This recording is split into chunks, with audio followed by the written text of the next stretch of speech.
অসমত বসবাস কৰা বিভিন্ন জনগোষ্ঠীসমূহৰ ভিতৰত মিচিংসকল অন্যতম।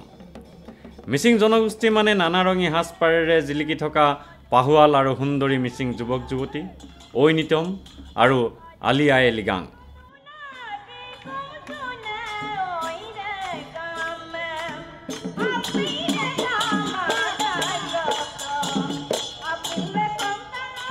মিচিংসকলৰ প্ৰধান উৎসৱৰ ভিতৰত আলি আই লিগাং অন্যতম। ফাগুন মাহৰ প্ৰথম বুধবাৰে মিচিংসকলে আই বসুমতীক পূজা কৰাৰ উদ্দেশ্যেৰে এই উৎসৱ উদযাপন কৰে।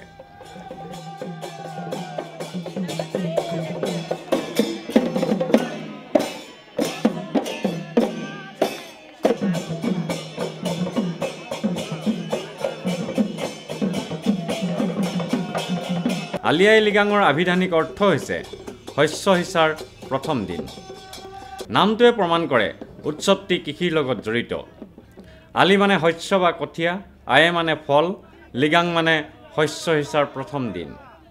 কৃষিজীৱী মিচিংসকলে সোণোৱালী শস্যৰ সমৃদ্ধি আৰু মংগল কামনা কৰি আই বসুমতী আৰু পূৰ্বপুৰুষসকলক প্ৰণিপাত জনোৱাৰ উদ্দেশ্যেৰে আলি আই লিগাং উদযাপন কৰে। আজি আমি এই সৰু গুৱাহাটী মিচিং কামাঙৰ উদ্যোগত আমাৰ মুৰং লত্তাত আমি কেন্দ্ৰীয়ভাৱে গুৱাহাটীত আলি আই লিগাং উদযাপন কৰিছোঁ। এই আজি শুভ দিনটোত আমি পৰম্পৰাগতভাৱে ইতিমধ্যে লিগত কাৰ্যসূচী অৰ্থাৎ শস্য ৰোপণৰ কাৰ্যসূচী অলৰেডি আমি সম্পন্ন কৰি পেলাইছোঁ। আমাৰ এতিয়া উৎফুল্লিত ৰাইজে গীত মাত ঢোল তালেৰে গীত নৃত্য পৰিৱেশন কৰি থকা দেখা পাইছে আপোনালোকে। আমি ইয়াৰ পিছতে আমাৰ আজিৰ দিনটোৰ আৰু এটা গুৰুত্বপূৰ্ণ কাৰ্যসূচী আলি আই লিগাং দনাম তুই নাম অৰ্থাৎ প্ৰীতিভোজ আমি আৰম্ভ কৰিম। এই প্ৰীতিভোজত আমি সমূহ গুৱাহাটীবাসী মিচিং ৰাইজৰ লগতে আমাৰ মিচিংসকলৰ শুভাকাংক্ষী সকলোকে আমি ইয়াতে আমি পৰম্পৰাগত যিদৰে খাদ্য পৰিৱেশন কৰিম। আজি আমাৰ সন্ধিয়ালৈ বিশেষ কাৰ্যসূচী ৰখা নাই, কিয়নো আমি অহা বুধবাৰে শিল্পগ্ৰামত দিনটোজোৰা কাৰ্যসূচীৰে সাংস্কৃতিক কাৰ্যসূচীৰ লগতে আমাৰ সন্ধিয়ালৈ আৰু সাংস্কৃতিক সন্ধিয়া আমি আয়োজন কৰিছোঁ। দিনটোত আমাৰ অসমৰ মুখ্যমন্ত্ৰী মাননীয় শ্ৰীযুত তৰুণ গগৈদেৱে মুখ্য অতিথিৰূপে থাকি আমাৰ আলি আই লিগাং উদযাপনৰ হস্ত বৃদ্ধি কৰিব বুলি আমাক আশ্বাস দিছে। আলি আই লিগাঙৰ অন্যতম বৈশিষ্ট্য হৈছে আপাঙৰ ব্যৱহাৰ আৰু সুন্দৰ নৃত্য গীতৰ অনুষ্ঠান।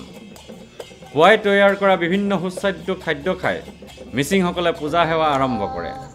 পূজাত পূৰ্বপুৰুষৰ পেটাত্মালৈ উৰম আপিন অৰ্থাৎ জলপিণ্ড আগবঢ়োৱা হয়। ইয়াৰ পাছত বাৰবাঙৰ ধ্বনি বজোৱা হয় আৰু যুৱক যুৱতীসকলে শাৰী পাতি বৃত্তাকাৰে আকৰ্ষণীয় নৃত্য কৰে।